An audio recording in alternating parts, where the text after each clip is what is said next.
Good Saturday morning, everybody. Hobby Hotline episode 97. My name is John Newman from Sports Card Nation.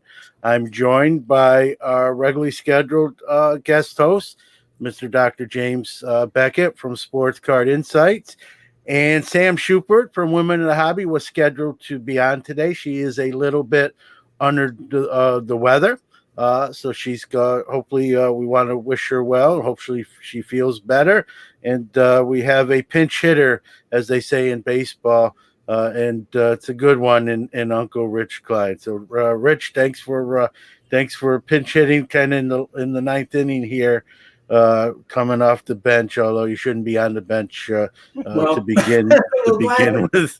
glad to be here, but I was, and it came up, and I was in it. We were actually in, Torah study via Zoom on one of my favorite parshas of the Torah about Jacob, i.e., Israel, and his dream and his wrestling with himself, which is a fascinating parsha.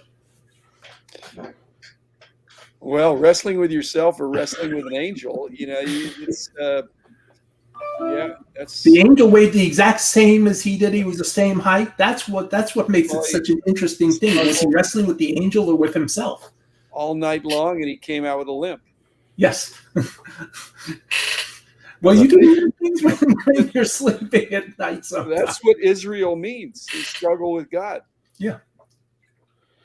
All right. So one of the first topics, I mean, it's most everyone knows about it. The bullpen, LA, the store manager was accosted as he was leaving, zip tied, and the store was robbed. Thankfully, no people were hurt. Just merchandise was taken, quite a bit. And the final tally is in on that, and it's up to $1 million. This is $1 million robbery. Any robbery's bad, but what we see and what these things are worth.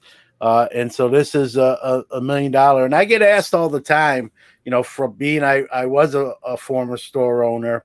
I know Dr. Beckett was a store owner. Rich, I think you've managed and owned stores. You have a lot of store experience. It's like, so I get asked a lot of times, like, would you open another store again, which is not what this topic's going to be. But I think to myself, if I was to, hypothetically, what would I do? Not differently cards wise, but what would I do security wise different that I didn't do in 1992, when I had my store? And so one of those is for me, and I've talked about this on my shows, is you gotta have one of them giant industrial fire safes, and it'd be a little extra work, but at the end of every night I'd probably put some of that higher end stuff in there and lock it up. I mean, someone can still come in while you're open, God forbid, with a weapon and do something then. So, obviously got to have security cameras. But one thing, when I knew kind of all three of us were going to be on the show with some of that store experience, I figured it's a good topic because, a store in Utah got robbed as well this week. And then Henderson, Nevada, Game Time Sports was also broken into overnight. It just seems like every day now. You could do a podcast just on LCS break-ins. Not a fun one, but that's where we are in the hobby. So to you guys, like, what, if you were to open a store now, what kind of thing, what measures would you put in place?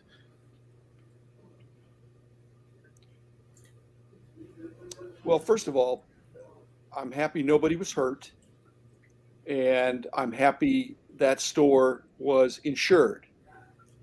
Okay, so that's on the good side.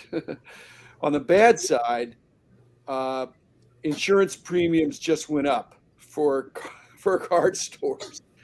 And John, your idea, I mean, everybody probably should have a safe for their valuable stuff, but I don't know that you could have a safe big enough for $1 million worth of stuff.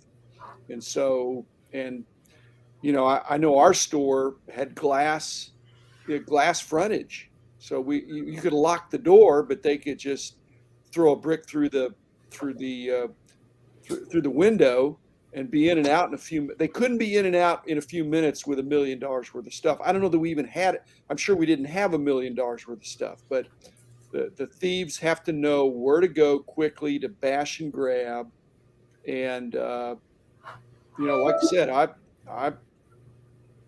I want to see a silver lining out of this, that card LCSs are going to take better precautions, because it's happening too much now. Rich? There are a few things. There are a few things. One, I was always trained to put your best stuff in the back of the store. You don't want your best stuff being in the front of the store where a crash and grab becomes pretty easy. You want somebody to have to work, because if the alarm, assuming you have the alarm, when the alarm goes off, people get there pretty quickly. Secondly, I don't know if I'd want to be in a store by myself. Even if I hired somebody at minimum wage or hired somebody just to work, pay them in cards, I want a second person with me at all times. You want to have people with you. Two is better than one.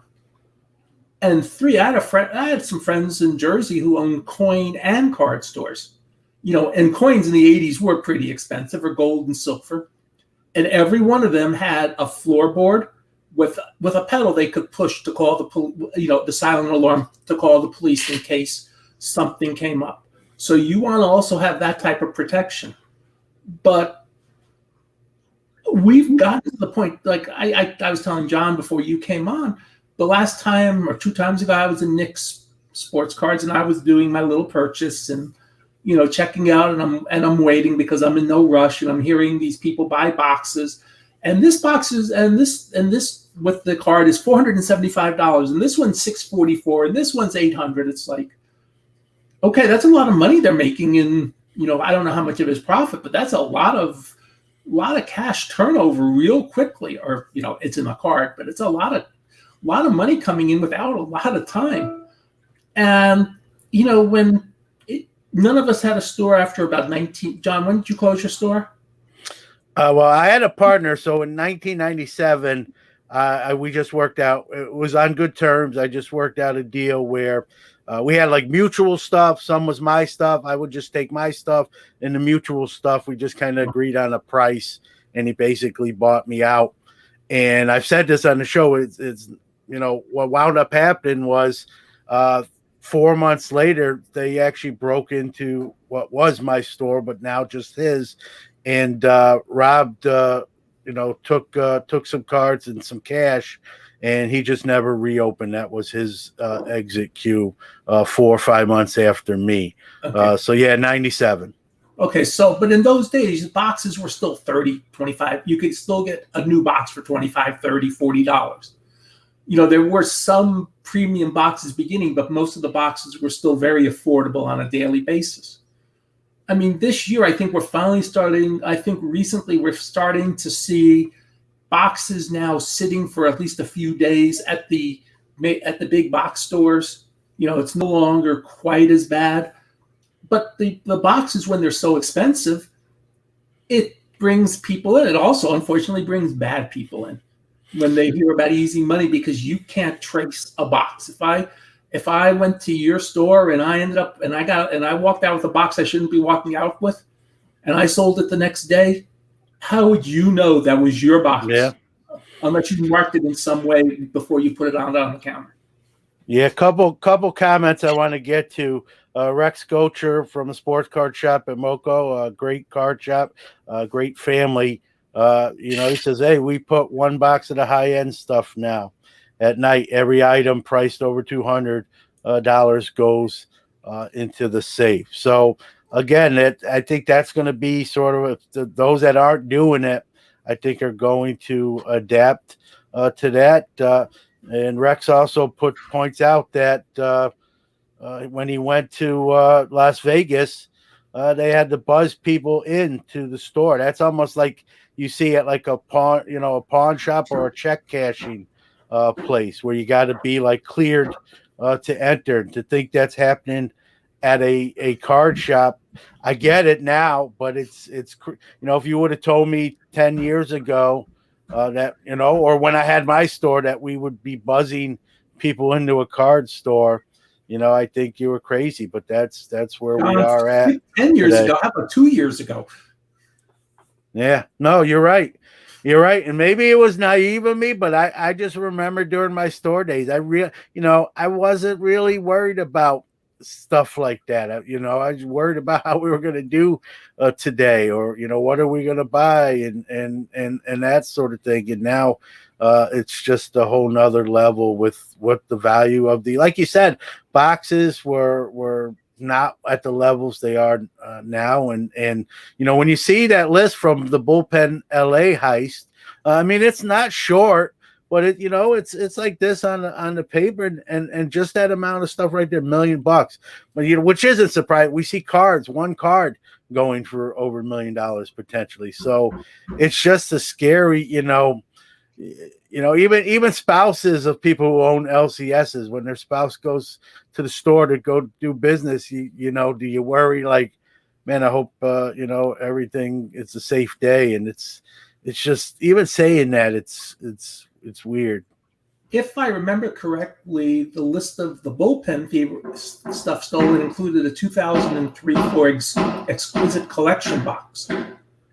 And I had a friend, one of our old regional correspondents, and I saw them at the National, and they always were carrying a case with them. I asked, what happened to the case? They go, we sold it. And basically he says, well, I just paid for my son's high school. If he wants to go to a private school, I just paid for his high school and college education, by selling that case. I mean, and that case was so small. I mean, it's noticeable because it was showing up at the National and I knew who it was. So I could kid about that. But, it basically gave financial security by holding on to that case. And think about it. I could walk out with that case. It wouldn't even be very heavy. Yeah. We got a question, and has there been any arrests in any of these cases? In the majority of these, they do, catch the perpetrators of the crimes. We had one here in Syracuse. We only have one store here in Syracuse, and it was robbed 3 times in a 5 to 6 month span. Every other month, it was broken into, and it was actually, they caught the 3 people, and it was the same 3 people doing all 3 robberies. They would just do it every other month. 2 of them were from my hometown of Brooklyn. I'm not proud to say that. And one was a local man. And Rex, the sports card shop in Moco, they had a break-in, a minor one, thankfully, but the suspect in that has been caught. But in this big one at Bullpen LA, I not heard anything about anybody being charged yet. Hopefully they do, obviously. And that 70s card show had an interesting point about Burbank, our mutual friends, the Viruses, and what they do for security. So I'd like to see him post or call in what Burbank is doing that's so good for security. I think he said, day 2, you have to ring a bell to get in. Mastrodamus here, good comment. Put serial numbers on the boxes. But are you going to put serial numbers on every blaster box? When a blaster box is 100, I mean, and that's fine. Yeah. But would you put a serial number on every blaster box? Yeah. You could. Wasn't it? Was it Collector's Edge that put a serial number on every card? It was Collector's Edge when they started. Yep. And I remember that's those. Possible to number every single card. And the problem with a box is that would you be numbering the actual box or the wrapping of it, and then of course they could just bust it and break it, but that would be a deterrent if the boxes were serial numbered, and I would encourage that. And serial numbering the cards, not serial numbering, but just uniquely numbering. That technology exists. So the 70s card show answered your question, Richard. A couple posts here. So with Burbank, no window exposure, large metal gate that seals off exit or entrance, gate slides across front doors. I suspect that's at night. I'm curious what they do during the day, though. Yeah. But that is a security bet. That's like the old New York City stuff. I mean, how many times do you see somebody closing their store with those bars and it looks ugly, but it's a great security measure? Well, Rich, you know the big, I've talked about this too, the big roll down, like garage metal steel doors, just like Fort Knox, and it's not aesthetically pleasing, but I think we're past the aesthetically. You're closed anyway, right? So it doesn't matter. You lock up for the night, but you got to protect some people get cringe when I say this, your investment and your livelihood, especially if you're full-time in the hobby. If you're a show dealer that does it as a side hustle like myself, it still stinks if you were to be robbed or have money stolen. But when that's your full-time employment, I think that's even to the next level, because it's really taking food and off the table, and your mortgage and all the other stuff that we have to do to survive. Okay, I want to ask Jim a question. Our mutual friend Nick Redwine, when he owned Nick's, along with his beautiful wife Debbie, they had a very, we'll call it, user-friendly store. So much stuff was out for people to touch and take. Now, you want to create a friendly experience, and I know Rex has commented when I've talked about this, so I definitely want to hear his comments too. You want to be an open, inviting place, and at the same time you want to be friendly. That's an interesting dichotomy, and I'm curious what you think of that. Well, I mean, I agree, and I certainly wasn't in Nick's as much as you were, but when I was there, again, very friendly. But the problem that you have sort of is that when you go into into a store, it's like, here's our good stuff. Our good stuff is right over here. I want you to take a look at that. Whereas if you went into Burbank, if you went into Rob and Ryan's store there, you'd be confused. You'd be overwhelmed. It's not like although I do think they have some showcases now in the last couple of years, but before you'd walk into a warehouse and are you going to operate the forklift to figure out how to pull down something great? So retail stores that feature their best stuff and make it clear where the good stuff is, they maybe need to rethink that.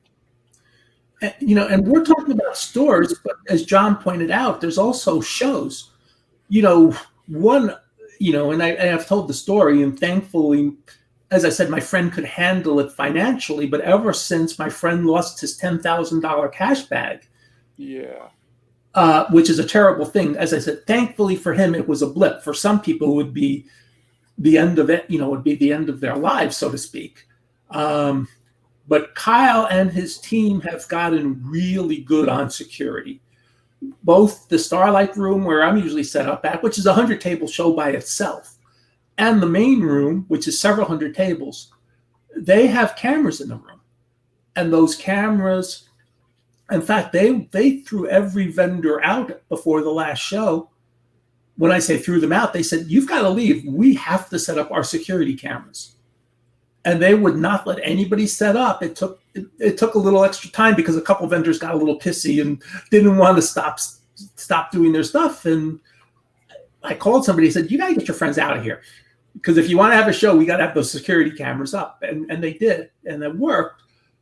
But Kyle, to his credit, really has taken security very seriously.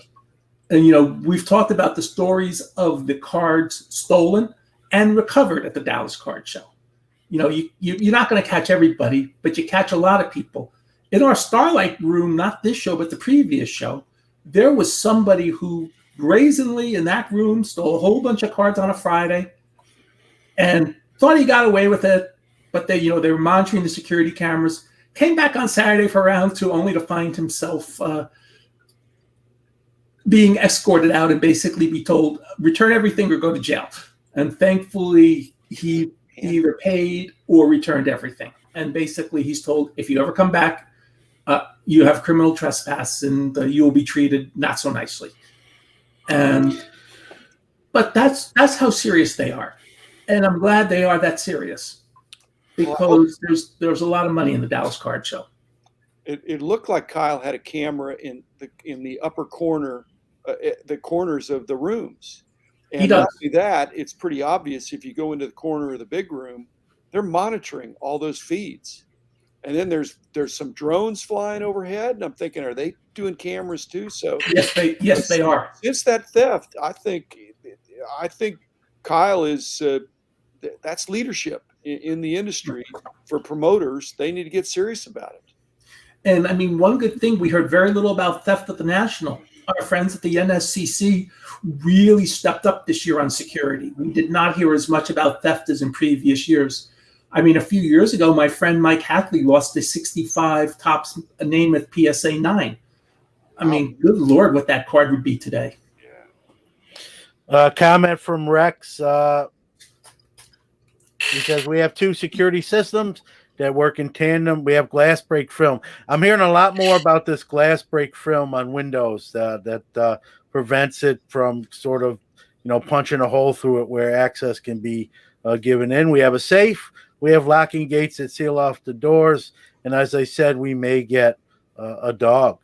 I've heard that too. A lot of stores are talking about getting like security dogs that literally stay in the LCS overnight as like a night watchdog, and that's where we are. I posted on one of my social medias, Dr. Jim and Rich, about we're hearing more of these robberies and burglaries when it comes to the card aspect. And someone, I can't remember who it was, commented on, John, you're wrong. There's just as many as there were. Just in the age of social media, we're hearing about them more. Now, I still think we'll have more. But one thing I will argue is the brazenness, I think, is worse. We got guys being accosted, zip-tied. We had a robbery where a gunman, exactly that, a gunman, I almost corrected myself, but a gunman came in brandishing a weapon, had the store owner go to the back of the store.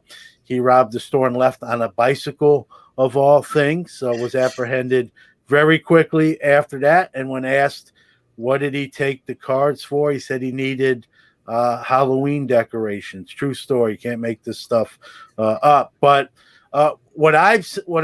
my response is we're seeing more brazenness. We're seeing people with weapons, literally tying people up or duct taping people.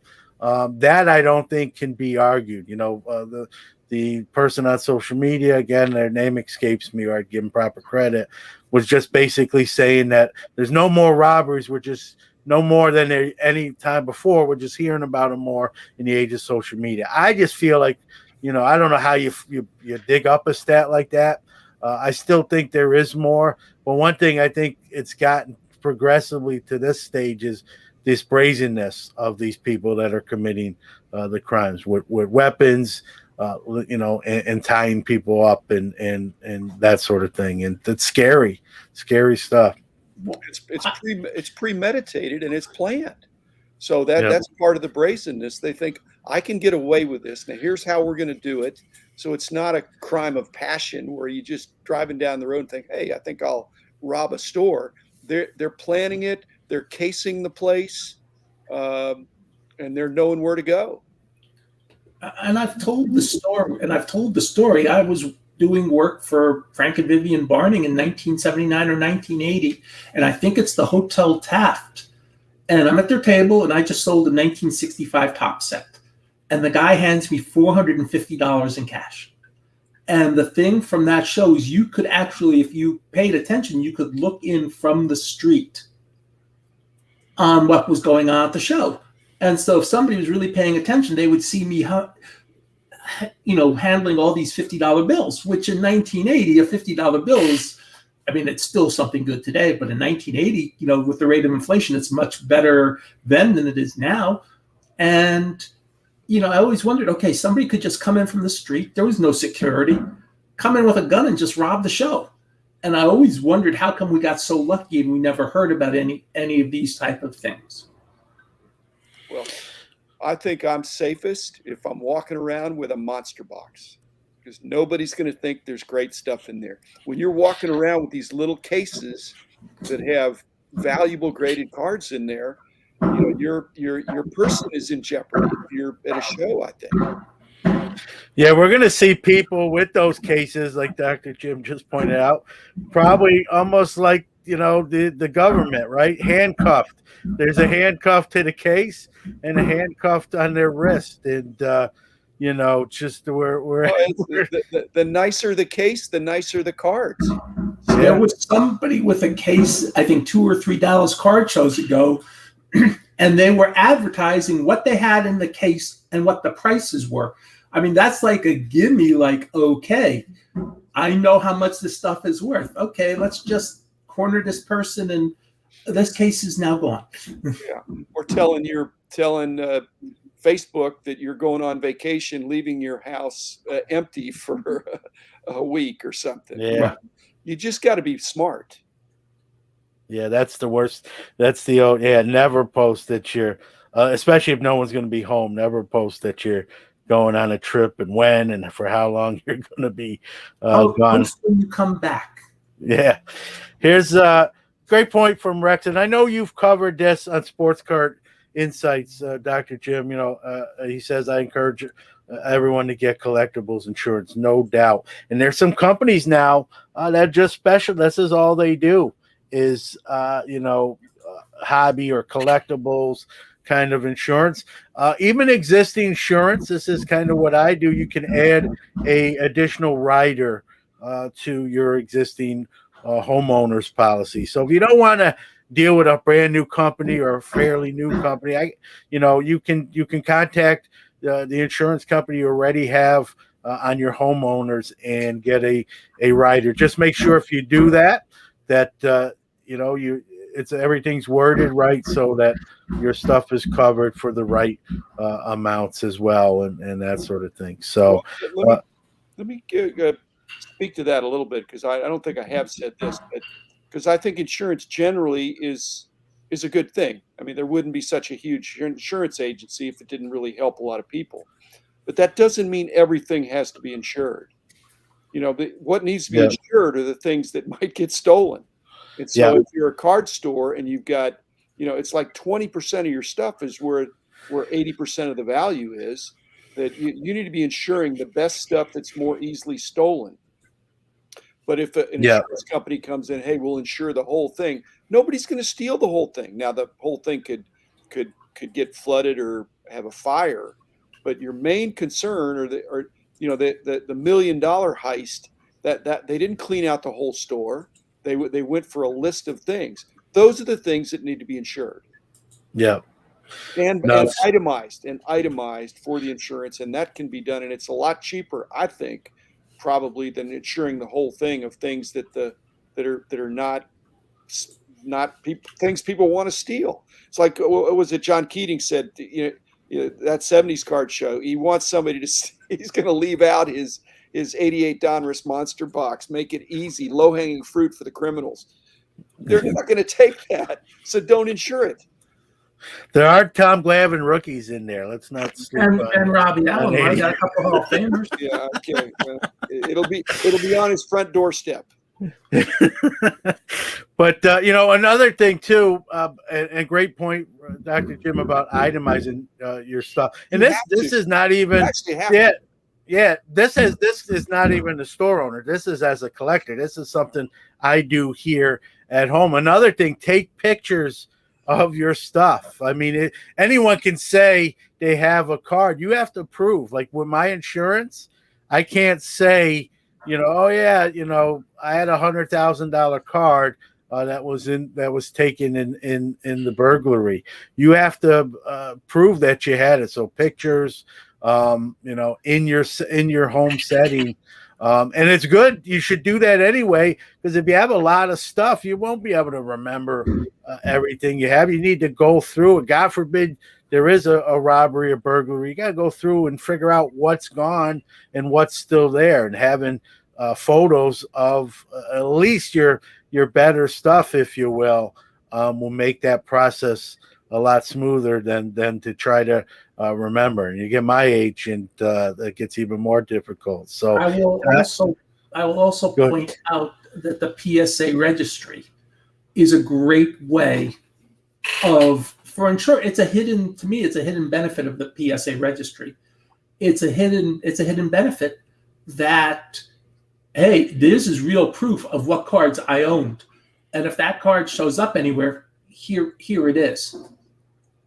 And it's a big benefit because nobody can really argue the condition. You assume the grading company got the condition right.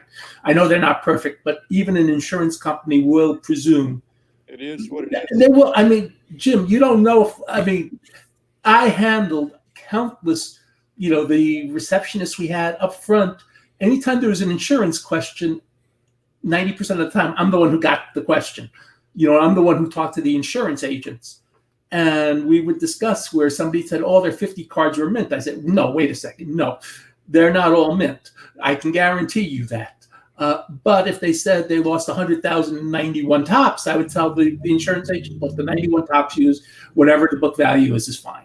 Or 96 tops or 90 leaf or whatever.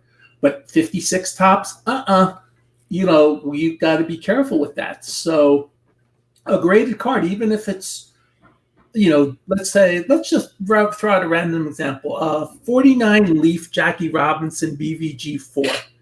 There's an established value for that card. And the insurance company will accept that value, especially if you've got proof at the condition thing. Well, the condition, if it's graded, yes, you could take a low-res photo of a graded card, enough that you could see, hey, it's PSA or BGS or SGC, here's the grade, and you could see that from the slab with a low-res photo. But John, if you don't have a pretty high-res photo of a raw card, it's really hard, unless it's very high-res, to tell whether it's even legit, that it's not counterfeit. True.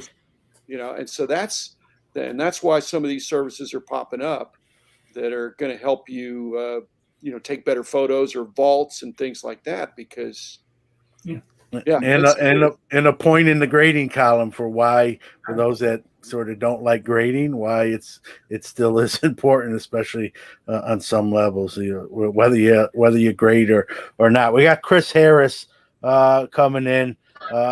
Chris, you got anything to add? Hey, Chris is at a show. Yeah, I'm at the Toronto Expo. So, reporting live from the floor. From the ceiling. Literally. Yeah, the Wi-Fi here is pretty horrible. So, if I break up and break out, you know why. So, as you can probably see, it's a pretty busy show here today. And one thing that I'm not used to is the mandatory mask wearing. This is Canada, Things are different here. Hey, you got someone. You got a hey, somebody in the background. Say hi to Jeremy. What's going on, everybody? Hey, Jeremy. How's things? They can't hear me, can they? I don't know. Can you hear him? Yeah, we Can hear you you. hear me? Here. Yeah. Hi, everybody. Nice to see you. No, this is an earphone. Listen, I don't want your ear. Oh, good. Say hi. I'm gonna go back. All right, he's got to go back to his table. So anyway, when did you get there? I got here Thursday night. I did not come in for the Thursday preview, so I got here on Friday, and it's in a different hall this time. It's usually, this is such a big complex here, but they have the stage all the way off shunted to a different. It's kind of hard to get to, but as you can see, it's a pretty big crowd here. So. Not all people on the ceiling. Yeah. There. Hey, It would help if I, yeah, that's a good hey, view. you're on Hobby Hotline live. Say hi with Tim Beckett and Rich Klein. So are the guests this week. So Hey, have you been to the expo before, Chris? this is, I think, my third time I've been to the expo. It's 95% hockey and hockey cards, which I do not collect. I just strictly collect baseball. But I come here because, I need a little Canada in my life every once in a while. And there are some dealers that have baseball stuff that just can't find anywhere else. So it's worth the drive. It's about an 8.5-hour drive from Delaware to get here. So, it's a good 3-day weekend to kill. So why not? Yeah. All right. Well, hey, the last time I was at the expo, I was still working for Jim, and it's like 97 or 98. And the word got, the almanac was starting to get going. And so I met a couple people, and they had by the end of the show, everybody was dredging up stuff. It was actually one of my best almanac buying shows, almost national, even with just a limited number of dealers, because the word got out, hey, the big guy wants to get stuff for the almanac. So it was really a pretty cool experience. Say hi to Stephen LaRoche. Hi, everybody. Steve, he's the Everybody knows Stephen. How Rich you doing, Klein Steve? and Jim Beckett are the guests this week. So. Oh, hi. How you guys Hi. doing? I don't think. I don't know if you want to. Oh, yeah. We can do that. Hello, gentlemen. Hi, Stephen. Good to see you. Good to see you both. What's going on? You tell us you're at the show. Well, I'm just. We're showing off the Pat Stapleton collection. We've got his Team Canada 1972 jersey that was worn in the games that were in Moscow. So That jersey over there. That jersey over there. And so that's coming up in, I believe, January, February auction. And that's genuinely exciting, in my opinion. Yeah. Yeah. Well, that series was truly exciting. I mean, 4-3-1 for the Canadians with Paul Henderson's winning goal with 30 seconds to go in Game 8. I could be off by a few seconds, but 34 seconds. 34. Thank you for correcting me. Yeah, no problem. Well, it's funny because Henderson, after he scored the goal, the puck still stayed on the ice, and so nobody picked it up. Nobody thought to do anything of it. When the final horn sounded, Pat Stapleton was the guy who went and fished the puck out of the net, and he hung on to that puck until his death last year. I'm not sure what the status of the puck is, in terms of what's going on with Classic. I've heard nothing, and I'm not privy to that information. I'm not a full-time employee or anything, but it's great to see that jersey here because Classic in the past sold the Paul Henderson jersey from this, and it set a Guinness World Record at the time for highest price ever for a hockey jersey, which is pretty fantastic. So, but this show in general, it's a pretty busy show today. The traffic's definitely a little more than yesterday. We got Bret Hart here in the building today. I saw that too. So we're having a great time at Classic. People are bringing in some great consignment pieces, and we're just having some fun. Stephen, not to put you on the spot, but since we know there's primary source evidence that Stapleton kept that puck, yes. How much do you think that puck would sell for if it was ever offered? And I mean, this is just, I know this is a guesstimate. Oh yeah, that would be a huge guesstimate. Could it theoretically hit 7 figures? I think that's entirely possible. Wow. Because it is a direct connection to an iconic cultural moment in not only in hockey but in Canadian history. And the fact that more money is being spent on memorabilia these days, I think there would be some more intense competition for it than maybe even the jersey was, 10, 12 years ago when it was sold. And then you're just looking at the fact that it's just an incredible historical piece. Like, there's no denying how exciting it would be to own something like that, or to say you've owned something like that. Yeah.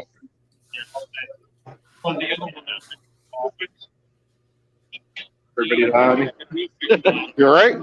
No, that's a great answer. No. okay, all right, everybody's quiet for a second. I think we're stunned by the $1 million potential. Yeah, I'm throwing it out there. I could be totally wrong. I don't think you're very wrong. I think, Yeah. I mean, and think about it. Could a fractional company buy that puck and split? Oh, that scares me. I must admit, like on a personal level, I'm not a big fan of fractional ownership. So I like the idea of just owning something on my own. Yes. If I can't afford it, I can't afford it. I was also thinking, could imagine if somebody bought the puck and put it up, put those on cards. I mean, that would be kind of machine. I mean, they did that with the Vizina pads, so anything's possible. The Vesna pads, that was interesting because I mean, I used to work for Brian Price years ago, but I couldn't even see Brian cutting up the Henderson puck. I know Brian, at the time when Henderson was on for auction, I know he was interested in that at the time, but it ended up being purchased by a gentleman, I believe, who owns a bunch of shopping malls and that sort of thing, and he was using it as a national tour at one point, so you could go and see the Henderson jersey as part of an exhibit. It was pretty cool. So when you have an item like that, can the average collector afford it? No, but is somebody going to go out and buy it? Absolutely. Yeah. That's why I kind of like the fractional space, because if it's a deterrent that instead of people saying, I want a piece of that puck, they can say, and to chop it up, they can say, I want a share of it, which is if a fractional group owns it, they could fractionalize it out where you could own some shares. And to me, that would preserve the integrity of the, like you say, the iconic item. Yeah. Museum quality. Shouldn't be chopped up. Yeah. I think what it is, fractional ownership is definitely something that, if you're into that, hey, that's great. I just know for myself, it's not my thing. But I get why there is an appeal for it for people. You want to have. It's just like when pieces of memorabilia have been cut up by card companies, you do have that the experience is transferred to you in a sense where that this, or you hope that this piece was worn by the player, that it was maybe worn in a great game. There's a connection to it there, and it's that transference of the experience, which is fantastic. But you're never going to get that to hold that item if you buy a fraction of it as fractional ownership. Like theoretically, you could say to the company holding it, "Hey, I'd like to come see it." But the reality is you're probably never going to have it in your hands. Yeah. So there's a difference. Like there's pros and there's cons on either end. All right, guys. Chris, hey, thank you for calling in. I'm running out of mobile data because I only get like half a gig up here. So you gotta go sanitize your ear pod there. Oh yeah. I trust Steven, all right? He's clean. All right. All right. Hey, thanks for calling in. Have fun, man. Are you there for the whole weekend?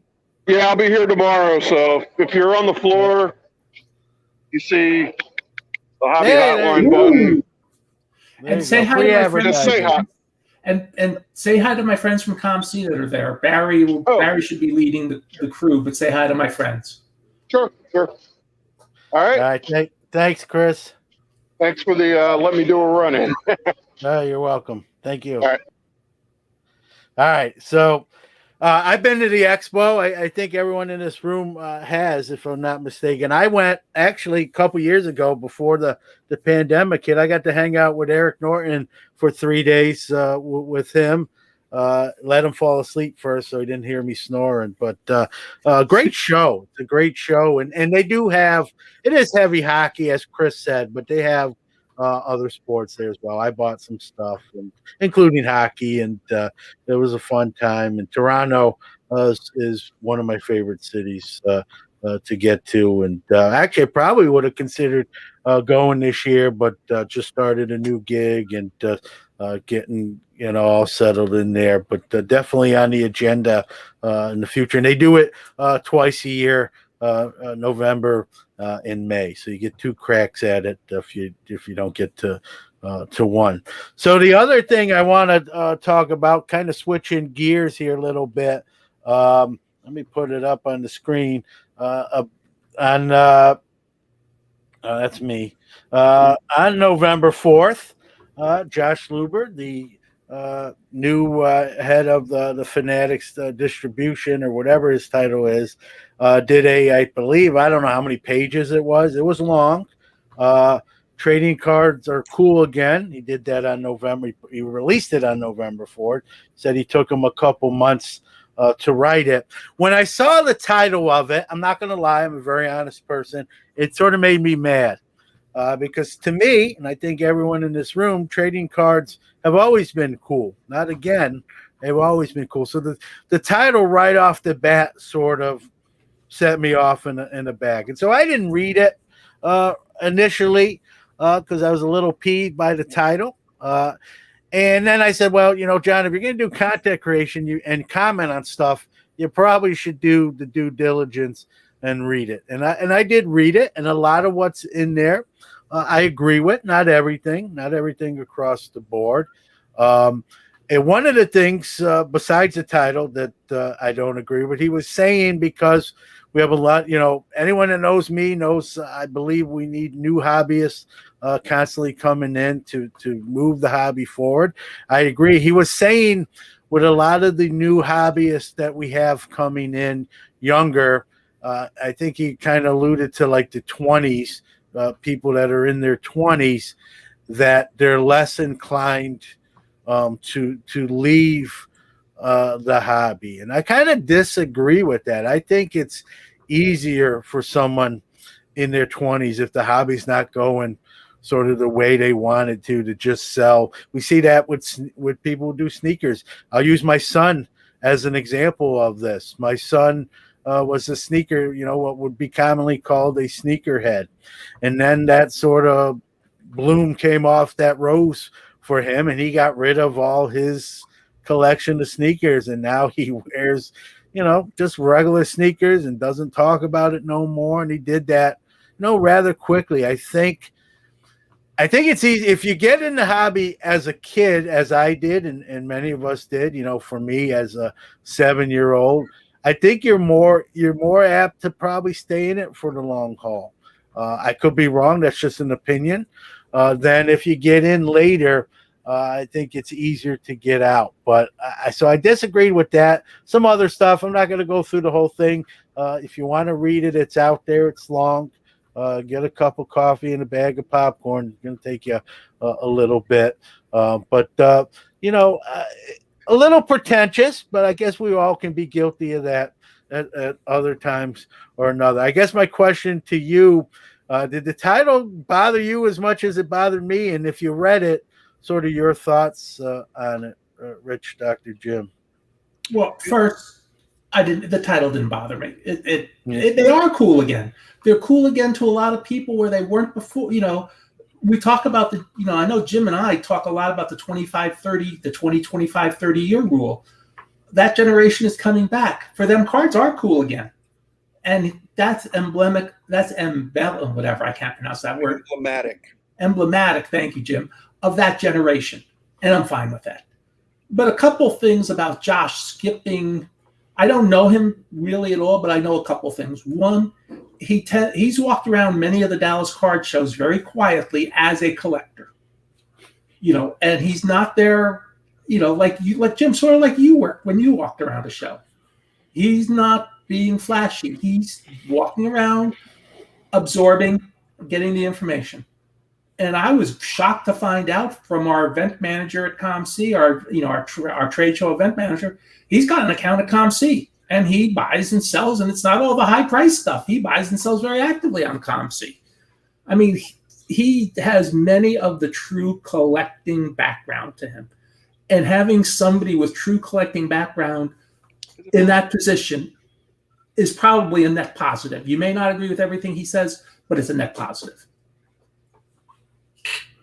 Okay, let me get into the political fray. In my lifetime, the most polarizing American politician has been Donald Trump. Love him or hate him with a passion, either way. But the word that he chose in his MAGA that really set people off is, to your point, John, it's the word again. Who is against making America great? But when you say make America great again, that implies that it wasn't great, and it used to be great perhaps for everybody. And that's what you're saying. And I agree with you that cards were always cool for us, but they probably weren't cool for everybody. And so, but by putting again in there, like I said, that's an emotionally charged word. If Josh just says, hey, what does he say? Trading cards are cool. Forget about the again. They're cool. Yeah. Well, here, let me put this on the screen. I wrote my own dissertation as well. I did it 2 days later. So 2 days after him. Here's mine. Trading cards have always been cool to me. There's no PDF, and it'll take you all of 2 or 3 seconds to read that. I made it very simple for those that don't like to read. But all joking aside, I know I probably took it a little bit too stronger than it was intended to be. But when you're in the hobby as long as me, and you guys have been doing this longer than even I have, it just struck a chord, and it just rubbed me the wrong. Full disclosure, it just rubbed me the wrong way. I'm not saying the content of the PDF itself was bad. I just, why even say that? Just like you said, Dr. Jim, just say trading cards are cool. No, but here's why I feel that way. But another way to say that is that if Trump was to say we're going to make America great for even more people, and if Josh was saying trading cards are going to be cool for even more people, that we're going to expand. No one's against that, but to say it, again, it's. I think trading cards were always cool. I agree with you, but they weren't always cool for everybody. Yeah, so no, you're right. People to get into it. Yeah, I like this comment from John here. He says, I'll wait for Luber's audiobook to absorb his manifest. It did come across, if you read it, maybe it's me. Again, I'd love to hear what you think, but it did come across as a little pretentious.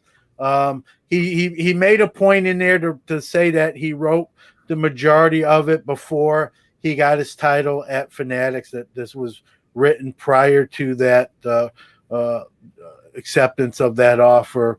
I don't know how much that makes a difference either way. What's in there is in there. I felt like at different times he was talking down to folks, something I'm not fond of seeing or doing. And again, it's a free country. You can write whatever you want. That's the beauty of it. But just like you can write whatever you want, I can have my own opinion as well. A lot of it was accurate, for full disclosure, but I didn't agree with it across the board. And initially I wasn't going to read it after I saw the title. It just kind of set me aback enough where I said, you know what, I'm not even going to open that thing up. But then I'm like, if I'm going to talk about it on any of my shows or this show, the least I can do is get the context of it. I think that's fair. For me to come on here or any program and talk about something without reading it, I wouldn't want someone doing that with my material, so I'm not going to do the same thing in return. Well, one thing our mutual host, Drew Herndon, I think has said in one of our group conversations, this is not the first paper like this he's written. Yeah. So this is, and to me, it's a really good way to understand your market. And that's why I'm glad he did that. So at least, if he says something, now he even has something written behind him saying, this is why I believe this is so. No, flip it around. We need to understand what he's thinking, and he's sharing it. This is a guy that either is or will be one of the most powerful people in our industry. And so what he's thinking, to be aware of that is a gift to us, because he's going to have the power to make some changes. Yeah, can't argue with that. Like it or like the title or don't like the title. And Ian here, I think, summed it up too. He was saying trading cards are popular again. But I don't know, Dr. Jim. We can always say they're always popular, just different levels to that popularity. More people, everybody wants more people to be collectors. I mean, you really hit that hard. Is that we need new blood. And it's a great hobby. And if we bring people in and they have a positive experience, they're going to tell their friends. That's what all of us are about. Yeah. Okay, Matt, I want to switch topics here for go ahead, Rich. kind of a fun topic. On Twitter, there was a letter the other day where Topps sent somebody a letter saying, "We sent you a number parallel card from Project 70 by mistake. Please send it back." Yeah. Now I saw the posting. Here's what I don't get. If what I saw is correct, and correct me if I'm wrong, Rich. It also said there's a postage paid envelope. Please pop it in that basically and send it back to us. Was that the way I read it? It was like in the same package. How would they know to put that in there if they realized or was that sent after the fact? It had to be Well, after if you the know fact. you made the mistake, you don't want the person sending you back the card to have to make any extra effort than he or she has to.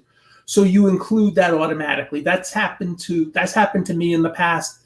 I'm sure that's happened to Jim. It's an automatic thing you put in as a courtesy. All right, John clarified it for us. Separate packages. Okay. Yeah. Well, here's my thing.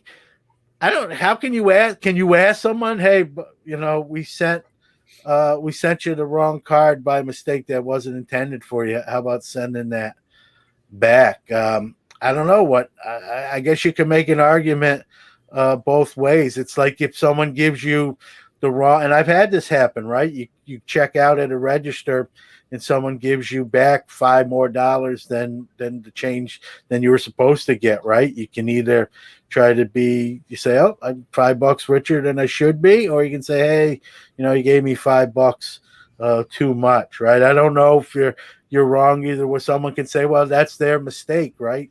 You didn't do nothing wrong. You just took what they gave you and put it in your pocket. In this case, not a pocket, but through the mail. So I could, we could probably make it. This is a tough one, sort of. I think you can make an argument either way. Hey, you send it to me, I don't know if someone's going to send that back. You could just say, I never got that second thing requesting that card back. Well, it's like the Brady 600th touchdown pass ball. Yeah. Was accidentally given to a fan and then Indian given back, that we weren't supposed to do that when the fan could have just taken a hike. So Topps could do the same thing. Could just say, hey, here's how we'll sweeten it for you. Our mistake, send it back. Here's how we'll make amends or make an accommodation for you. Thank you for the trouble. Well, the Buccaneers got so much negative pushback over after both Darren Ravel and Ken Golden both said, "Oh, that ball should be worth $500,000."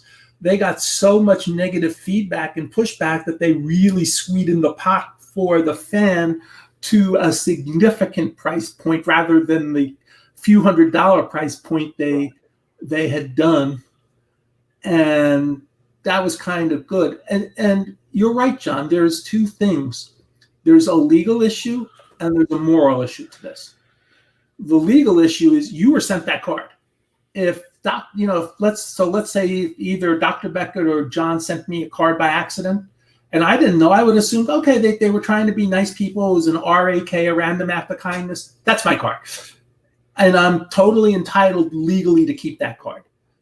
Now, if they realize, oops, Rich, that card we sent you was really meant for so-and-so, can you send it to the right person? Then there's the moral question. Do you do where it's supposed to? Do you send the card where it's supposed to go? So there's the legal and there's the moral. But as pointed out, if these are random inserts, how did Topps know they sent it to the wrong person? Yeah, that's what Rex just put right here. Great point. If it's random, who cares who it goes to? And like you said, how do they know that? Rex is also adding here, I've read that card was part of a special promo at a ballpark and not one of the random chase cards. So, John Keating mentioned it's a brilliant guerrilla campaign by Topps. Could it do this intentionally to maybe get some more buzz going, or the old saying is no bad publicity, right? If you're being talked about. So I don't know. I know the Project 70 has kind of fizzled out. There's differing reports that they're going to discontinue it. I know they've sent out some notices that this card is not being made, and I know at one point Action Bronson, who's a chef and a rapper that was part of that project, basically stopped making cards for it. I've sort of kind of lost tabs on it as a Project 2020 fan. I kind of thought they should have stopped there, but like they usually do, they continued. So there's some issues with this Project 70. Then you add in the recent news with licensing, which doesn't really affect it, but probably shook up those offices a little bit there as well. So I don't know, but if you send somebody something that's supposed to be random to begin with, it's sort of nervy to say, hey, here's a postage paid envelope or package. Can we get that back? I just think it's, I don't know. It just doesn't sit well. And I wouldn't have done it, but I don't work at Top. So.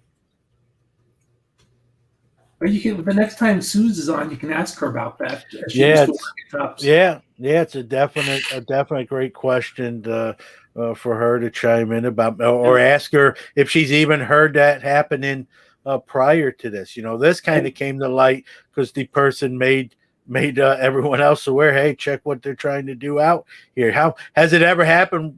Where someone just didn't go on social media and advertise that this was speaking of Suze, you had her lesser half as a guest on your podcast yesterday. Yeah, Mr. Dan Good. He's great. He's got a new book coming out about Ken Caminiti in April. And for those that don't know, Ken Caminiti, former 1996 MVP, and one of the first guys to sort of admit steroid usage and without pressure and really give specifics, how long he did it, and very honest and forthright. Unfortunately, he had some inner demons, drug use, and died in a New York City hotel room in 2004, I believe. And so not a happy ending, but a great guy by all accounts. Anyone that knows him, did a lot of charity work, children's hospital stuff. I think had he survived his demons, I think he would have been an advocate to help others with theirs. And unfortunately, wasn't meant to be, but it's a great, it's not out yet, but I believe it's going to be a great book. If you're a baseball fan of that era, whether you condone steroid use or not, it's still part of the fabric and the history of that era. I think people think it's going to be a great book, and he's a great writer. He's a ghostwriter too, so he's written stuff in a sense for other people. So. I'm sure it'll be well received. I look forward to reading it. We talked some cards too.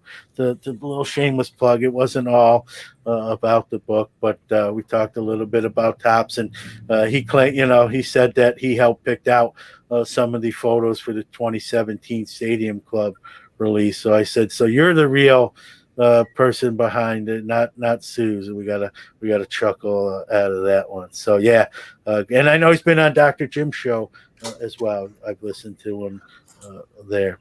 So the other thing, Rich, and I know you wanted to, we talked about this on another broadcast about, and you said with Dr. Jim here, you wanted him to kind of broach on it too, about corporate presence at a lot of these bigger shows. So, obviously the national, everybody's sort of there.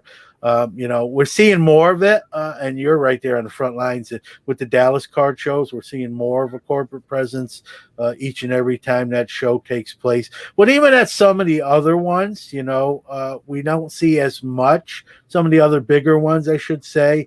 And I always say, I don't know why not.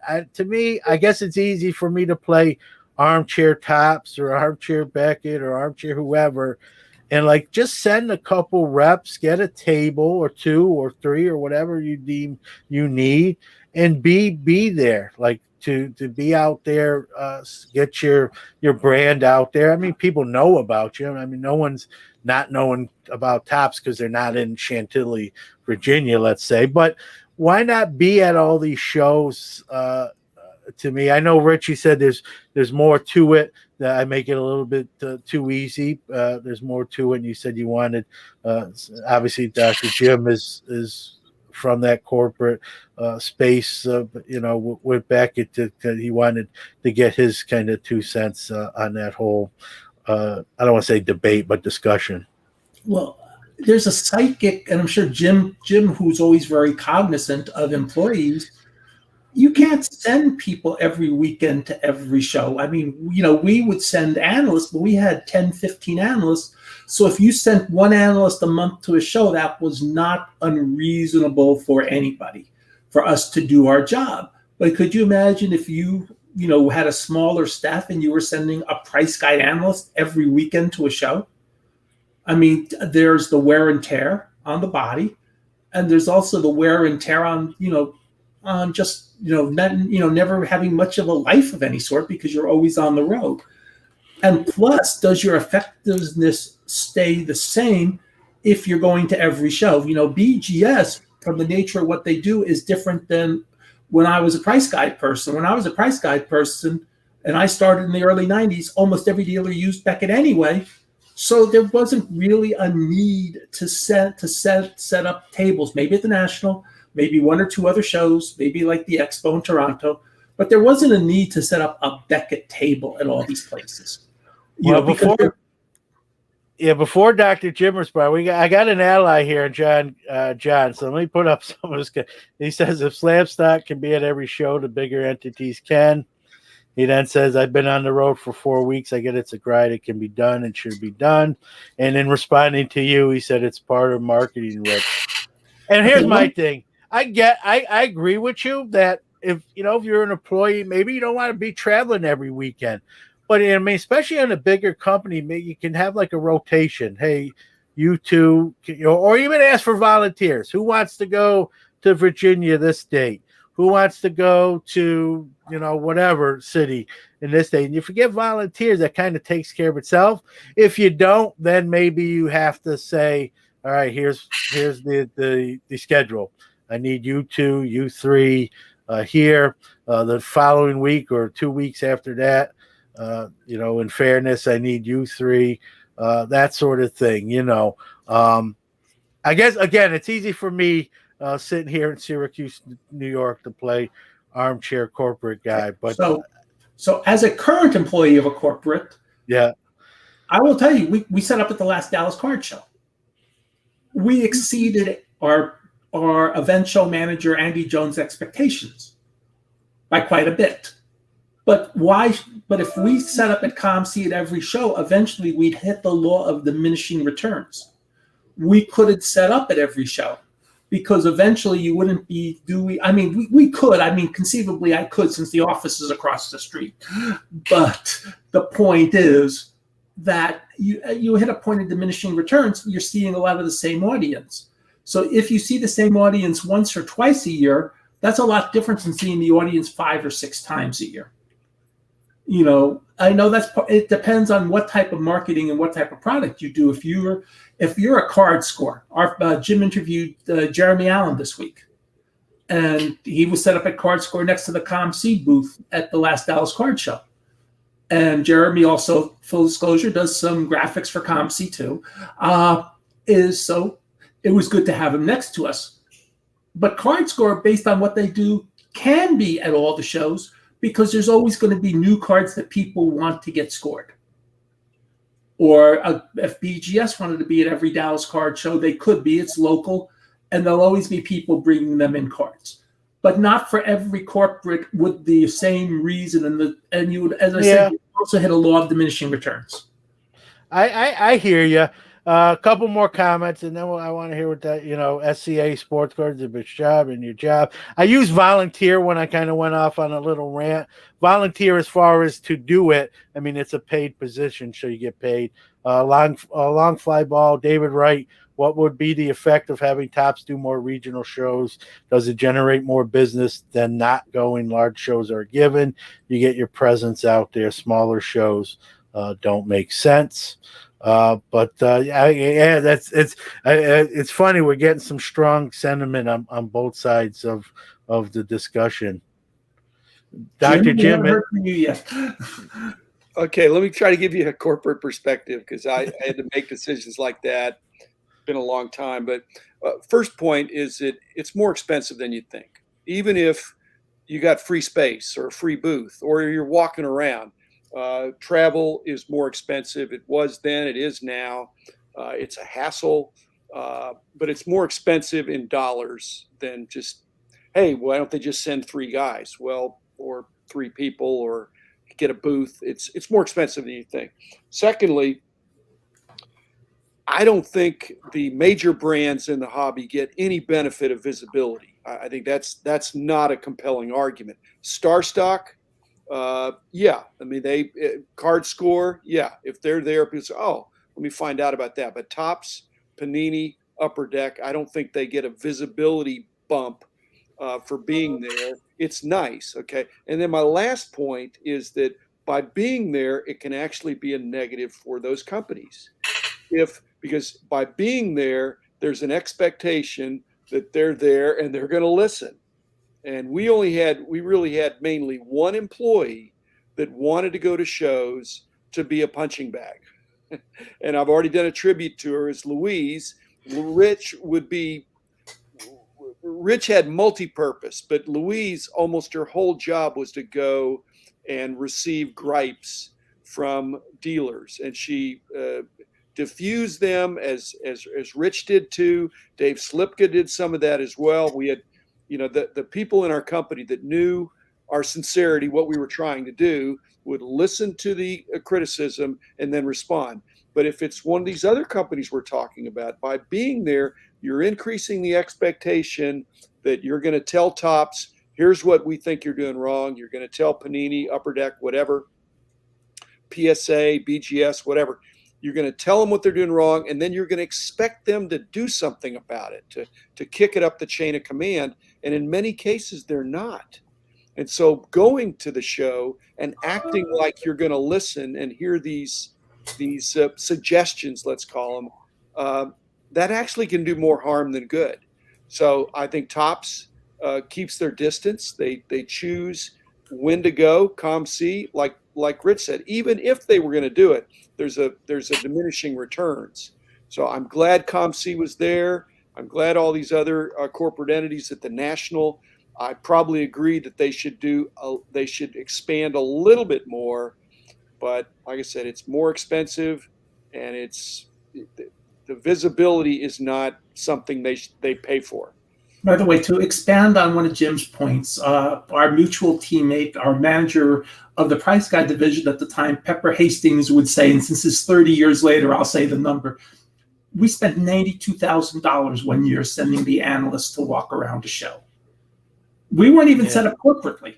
And some of that, and it could have been $100,000, but some of my teammates, Dave Slipka, who he mentioned, if he was in Chicago, or Grant back in the LA area, or me up in New Jersey, or Mike Hirsch in Philly, or Theo, wherever it was, we all had places to stay. we had places to stay for free. So hotels actually cost more many times than the plane flights did. And so, so we could have easily been past $100,000 a year in terms of budget just to gather prices. We could have just as easily been ivory towered and trying to do a price guide, but it was better to be out there to talk to people. And that was the purpose of it. And the visibility was relevant to the fact that like you said, Rich, that we were out there. And so that was part of the way we saw demonstrating that we were verifying what was being sold and not just taking everybody's word for it. But for the card companies, it's a different proposition. They're going to sell what they're going to sell. Yeah. And go ahead, to say something about complaints, Clay Laraski used to tell me when he was at Topps, Rich, I listen to your complaints because you usually explain what it is. You explain why you're complaining when I would write a box review, and I'd explain what I think the solution would be. He said, we pay attention to what you were saying because you've been doing this long enough, and you don't do it in a way that's Topps sucks. You're saying, hey, I want Topps to be better, and here's how I want them to be better. Yeah, but if you're at a show, or Clay's at the show, and he used to work for Fleer before that, right? Talk about you're going to be the the rose without thorns or something, Rich. You're the only guy that's going to talk to Clay civilly and constructively. The other 99 people that are in line to talk to him are probably going to be not as courteous as you are, and as specific and as tuned into the hobby. So he can do that over the phone with you or in some other way than showing up at a show with a bulletproof vest. Right, except for the national. That there he would expect all of us to be there. Yeah. Now, I'll give a little plug to a guy that's actually now part of this show, Chris Carlin from Upper Deck. By the way, you'll be on with him, Rich, November 27th. By the way, we've already agreed to discuss this topic because we figured that would be a dead hobby week. So but they announced last year at the National Chicago, Upper Deck's not going to be there with a booth, but it was nice to see Chris. Chris came out. He took the main stage. They made some product and release announcements. He walked around the show. He was giving out shirts. So, and even at the Toronto Expo that Chris called in from, they're not there from the Carlsbad, California location, but they have some volunteers there representing Upper Deck. So there is some sort of presence. I'm not sure if Chris is making the trip or not, but I know Upper Deck's going to be there in some capacity, even on a smaller scale. And I like that. I mean, even if you're, some sort of presence, even if it's, one person like, hey, we're not here as one big, large caravan, but I am, and, boots on the ground. I know I use that line a lot, but I think it fits in this case. And like you said, when you're on with Chris, I'd love to hear sort of his perspective on that. But I mean, to me, I don't know. Again, it's not my money, so I can try to spend other corporations' money. Even just one or two people, a couple days. But yeah, it adds up. I understand that. I get it. Yeah, but the number. Here's the other thing, because Rich now has outed this number that Pepper released. But basically, guys, there was no, and Rich knows this, there was, I don't think, any twisting arms of, hey, you've got to go to this show and talking somebody into it. They wanted to go. In almost every case, they regarded it as a perk. Some of them built up some pretty good airline mileage and hotel points. So, and that was all encouraged. So it's very different. In the card companies, it may be different. They may have to go around looking for, hey, does anybody want to go to this show? And maybe say, I don't want to go to that show. Again, we had the opposite. People were excited to go to the show. They were hobbyists. And plus, we were mostly single at the time. And a lot of them were single. And there is a difference, by the way. John says Topps will want boots on the ground pushing their other products lines very soon if things play out the way they are. Panini, the same. And then he asks, does Leaf have a presence at corporate show? Brian Gray goes to a lot of things. It may be just him at a table with with a banner or a table cover, but I count that. I mean, he's Leaf and he's there and at the table, does a lot of buying, and not really. As a matter of fact, sometimes I've seen him with product, and other times it's just him saying, with a little sign out next to the Leaf sign saying buying cards, and people line up and show them their wares. And so he's at in his defense, not that I need to defend him, but he's at a majority of these events, even if it's just him there under the banner of Leaf. So that's good to see, kind of the I know I'm giving Chris the Chris Carlin model, if you will, at least during the pandemic age that we're in right here. I also want to see that he talked about Panini, and both Dr. Jim and I can verify that since many of the Panini members are our old Beckett teammates, we see them quietly walking around the Dallas Card Show. They're there. Yeah. They don't publicize they're there, but they're there. And they're finding out what's going on, again, with the boots on the ground. And so there is a lot of that too. I like this. Go ahead, Doctor. Interesting. I'm realizing that, in our company, in Beckett Publications back in the day, in some sense, I was not the face of the company.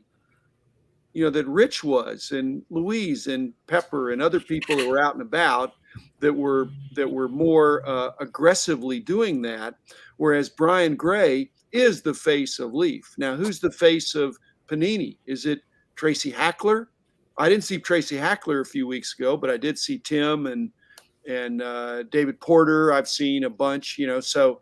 And Joe's usually there. David Joe Chop's White's usually there. Saying, but Chris Carlin is kind of the face of Burnett. Grant's not going to these shows. I don't see that he goes. He usually goes to the expo. He was going traditionally to the expo in Toronto. Yeah.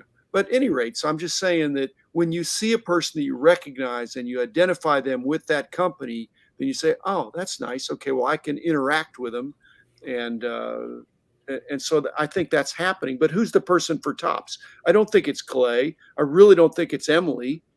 So who's the person for Topps? Maybe that's a problem. Because Sue's used to be Sue's, I think. It was. So, and because Sue's was uniquely qualified through how to say, not only from what she said on social media, but how she said it. And so she, I remember when Emily took over from Sue's, it's like we all were, we actually there were some people on the show complaining about Emily, and I had to point out, wait a second, Emily's not Sue's.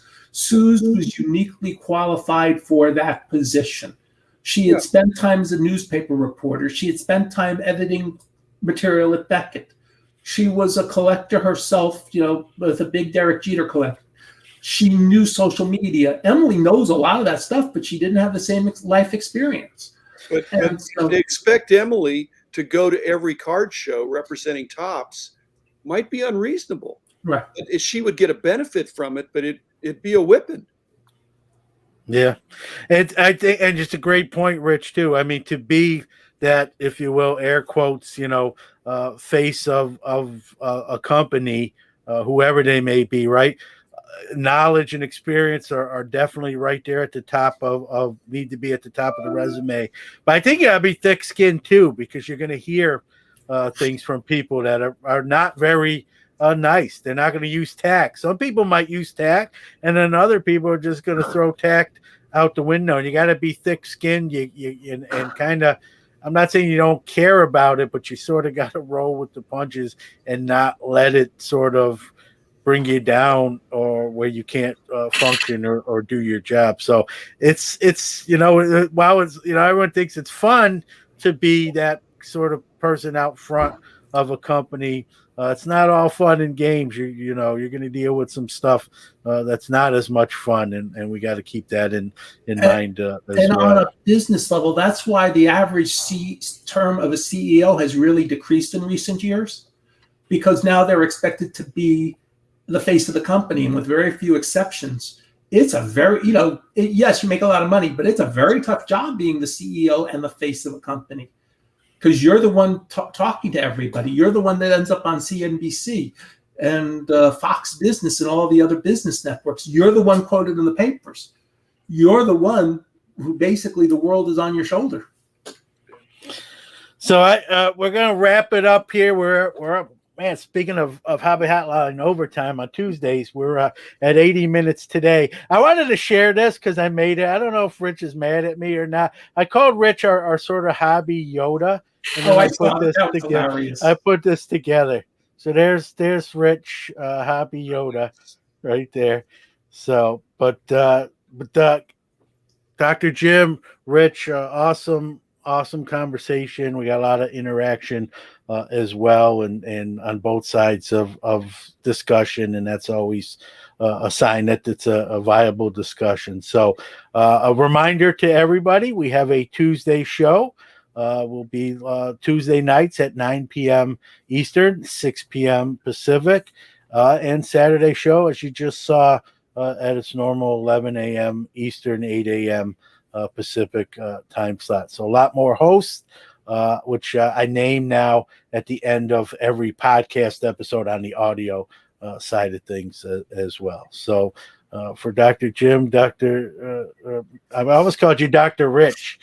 So Uncle Rich is fine. Any last words before we kind of sign off? Thanks, John. Thanks, John. Hey, this was fun. Always. All right. Hey, everybody out there, Dr. Jim, Rich, have a great and safe weekend, and we'll see you soon.